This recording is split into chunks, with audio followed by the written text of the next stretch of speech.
महाभारत भाग 8। जो महाभारत में है वह आपको संसार में कहीं न कहीं अवश्य मिल जाएगा। जो इस ग्रंथ में नहीं है वो संसार में आपको कहीं नहीं मिलेगा। आइए देखते हैं इस भाग में धृतराष्ट्र, पांडु और विदुर का जन्म और रानी सत्यवती का अतीत। महाभारत भाग 1 से 7 की लिंक नीचे डिस्क्रिप्शन बॉक्स में दी है। आपसे अनुरोध है कि आप जरूर पढ़े या सुने। ये एक साथ जुड़ी कड़ियां हैं।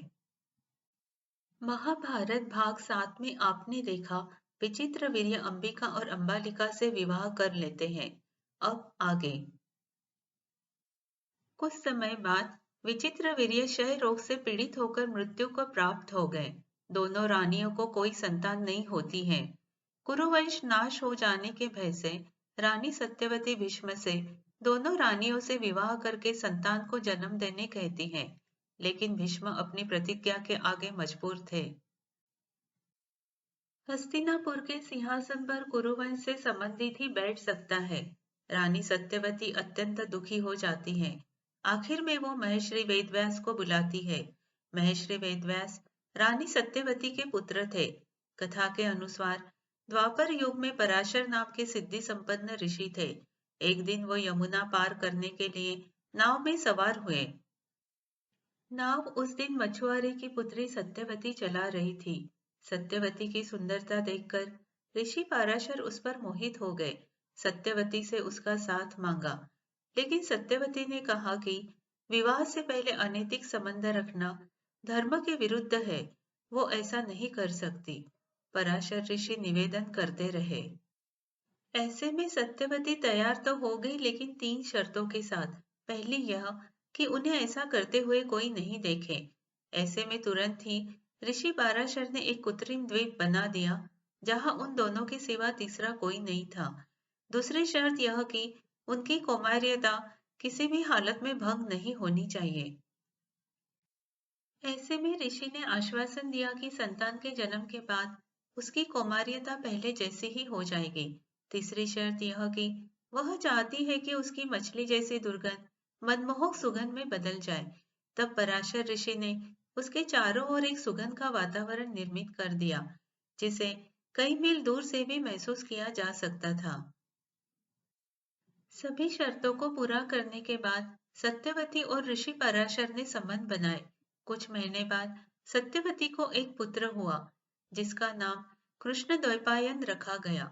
यही पुत्र आगे चलकर महर्षि वेदव्यास के नाम से प्रसिद्ध हुआ। वेदव्यास वेदों में पारंगत अत्यंत तेजस्वी विद्वान ऋषि थे। व्यास के जन्म के बाद सत्यवती उसे यमुना के द्वीप में छोड़कर अपने घर चली गई। कुछ अरसे के बाद राजा शांतनु सत्यवती से आने वाली सुगंध से आकृष्ट हुए। सत्यवती की सुंदरता देखकर उस पे मोहित हो गए और उससे विवाह कर लिया। दोनों पुत्र के मृत्यु के बाद वंश को आगे बढ़ाने के लिए वो अपने पुत्र व्यास को बुलाती है। माता की बात मानकर व्यास हस्तिनापुर आते हैं। सत्यवती व्यास से कहती है कि मेरे वंश को नाश होने से बचा लो। मैं तुम्हें आज्ञा देती हूँ कि तुम नियोग विधि से उनकी पत्नियों से संतान उत्पन्न करो। व्यास मान जाते हैं। सबसे पहले रानी अंबिका जाती है, पर व्यास जी के प्रखर तेज से डरकर अपने नेत्र बंद कर लेती है। उसके बाद छोटी अंबालिका जाती है, लेकिन उन्हें देखकर भयभीत होकर पीली पड़ जाती है। वेदव्यास लौट के अपने माता से कहते हैं कि अंबिका ने नेत्र बंद किए थे, इसलिए उनका पुत्र नेत्रहीन अंधा जन्म लेगा और अंबालिका के पुत्र को पांडु रोग जन्म से ही रहेगा। यह सुनकर सत्यवती अंबिका को फिर से वेदव्यास के पास जाने बोलती है। इस बार अंबिका खुद न जाकर अपने दासी को भेजती है।